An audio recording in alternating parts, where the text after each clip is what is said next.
అవును రే ప్రశ్న రావణం, నీ మీద ఉపా మాత్రమే కాదు ఇంకా ఏమన్నా పెద్ద కేసులుంటే అవన్నీ కూడా పెట్టాలి.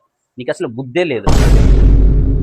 రాష్ట్రం మొత్తం ప్రశాంతంగా ఏది దొరికితే అది తిని రీల్స్ చూసుకుంటూ కాలు మీద కాలు వేసుకుని పడుకుంటున్నారు, ప్రభుత్వం ఇచ్చే ఈ ఉచిత పథకాలన్నీ తీసుకుని. నీకెందుకురా పెద్ద పోటీగాడిలా నేను ప్రశ్నిస్తా, నేను నిలదీస్తా అని చెప్పేసి ఆ ఏలూరు మీటింగ్కి వెళ్ళి పవన్ కళ్యాణ్ అలా అన్నాడు, నేనంటే తప్పేంటి, నేను కూడా పవన్ కళ్యాణ్లా మాట్లాడుతా అంటున్నావు. పవన్ కళ్యాణ్కి నీకు పోటీ ఏంటి? Pawan Kalyan power star. పవన్ కళ్యాణ్ ఏమన్నా అంటే పవన్ కళ్యాణ్ని అరెస్ట్ చేస్తే 2 తెలుగు రాష్ట్రాలు తగలబడిపోతాయి. నువ్వెవడివి? ఒక యూట్యూబర్వి. నిన్ను అరెస్ట్ చేసి 5 స్టేషన్లకి తిప్పినా కానీ ఒక్కడన్నా బయటకు వచ్చాడా? ఒక్కడన్నా నీకు వంత పాడా? ఒక్కడన్నా నీకు సపోర్ట్ చేస్తూ నిలబడుతున్నాడా? ఎవడికి వాడే యమునా తీరే అన్నట్టు ఎవ్వడు రాడు. శ్రీరామ జన్మభూమి ట్రస్ట్ ద్వారా రాముడి సొమ్ముని 200 కోట్ల రూపాయలు తినేస్తే ఏ ఒక్క మెయిన్ స్ట్రీమ్ మీడియా మాట్లాడదు, దేశంలో ఉన్న ఏ పార్టీ మాట్లాడదు. అది తప్పు కాదు. ఏదో తేడాగా ఉందేంటి?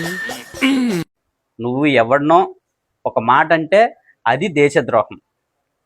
దేశ ప్రజల సొమ్ము తినడం దేశద్రోహం కాదు. దేశంలో ఉన్న ఒకటి ఏదన్నా తప్పు చేస్తే దాన్ని ప్రశ్నించడమే తప్పు. కాబట్టి ఇలాంటి తప్పు నువ్వు ఎప్పటికీ చేయకు. చేసావనంటే ఇలాంటి దేశద్రోహం కాదు కదా, అంతకు మించి ఇంకేదైనా కేసులు ఉంటే తప్పకుండా నేనే వేస్తాను నీ మీద కేసు పెట్టి. దేశాన్ని దోచుకునే పెద్ద స్కాములు జరిగినప్పుడు, మొత్తం కొలిచే ఒక దేవుడి ట్రస్ట్లోనే ఒక అవినీతి జరిగినప్పుడు ప్రశ్నించని ఈ దేశం, ఈ మీడియా, ఒక చిన్న యూట్యూబర్ ఒక తప్పుడు మాట మాట్లాడాలని 600 కిలోమీటర్లు ప్రయాణించి మరి పోలీసులు వాడిని తీసుకొచ్చి 5 రోజులు 5 స్టేషన్లలో తిప్పిన చోట తిప్పకుండా తిప్పుతున్నారు.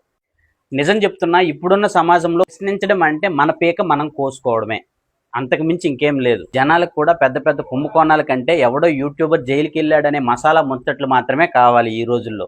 కాబట్టి రావణ్, నేను చెప్తున్నాను విను. ఇక నుంచి ఒకవేళ పొరపాటున నేను బయటకు వదిలినా కానీ ఇలాంటి ఈ పనికి మాలిన ప్రశ్నిస్తాను, ఉద్ధరిస్తాను అనే మాటలు కాకుండా ఈ పకోడీ ఎలా చేయాలి, ఈ ఉల్లిపాయను ఎలా కొయ్యాలి అనే ముచ్చట్లు చెప్పుకుంటూ బతుకు. ఇంతకు మించి నేను నీకేం చెప్పలేను. మీరు కూడా రావణ్కి ఏదో ఒక సలహా ఇవ్వండి గైస్, లేకపోతే ఖాళీగా ఉంటే ఎలాగ ప్రశ్నిస్తానంటాడు. థ్యాంక్స్, నమస్తే.